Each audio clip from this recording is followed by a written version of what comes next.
জাতি হিসেবে আমাদের শিল্প সংস্কৃতির ইতিহাস শত শত বছরের।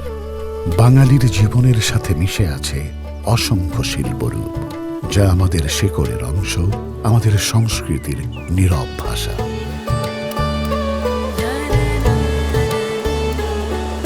কিন্তু বাংলাদেশের টাইলস ডিজাইনগুলো লক্ষ্য করলে দেখা যায় বেশিরভাগই আসলে বিদেশি ডিজাইন থেকে অনুপ্রাণিত। তাই এই নববর্ষে ডিবিএল সিরামিক্সে আমরা ঠিক করলাম টাইলসে ফুটিয়ে তুলব বাংলার গল্প, তুলে আনব সেই সব শিল্পরূপ যা যুগ যুগ ধরে মিশে আছে বাঙালির জীবনের সাথে।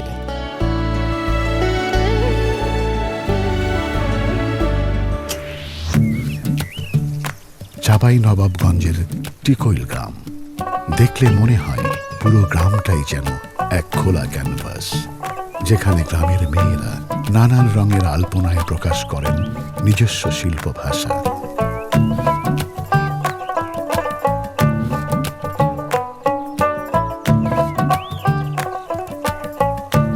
নকশি কাঁথার সেলাইয়ে খুঁজে পাওয়া যায় গ্রামীণ জীবনের গল্প।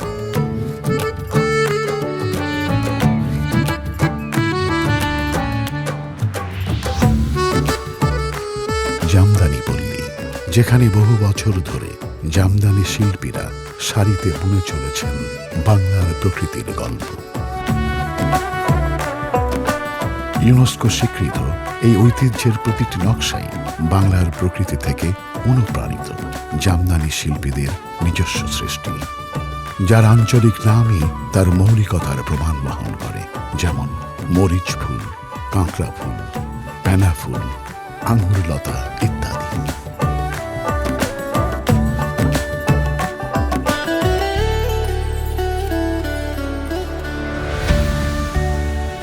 ডিবিএল সিরামিক্সের ডিজাইন টিম দেশ বরেণ্য শিল্পীদের সঙ্গে নিয়ে জামদানি মোটিফ, নকশি কাঁথা সেলাই আর আলপনার প্যাটার্ন থেকে তৈরি করছে নতুন tiles design. Bangladeshi design system, যা শুধু ডিজাইন নয়, আমাদের শিল্প সংস্কৃতির এক নতুন প্রকাশ। এবার আমাদের ঐতিহ্যে সাজবে আমাদের দেয়াল।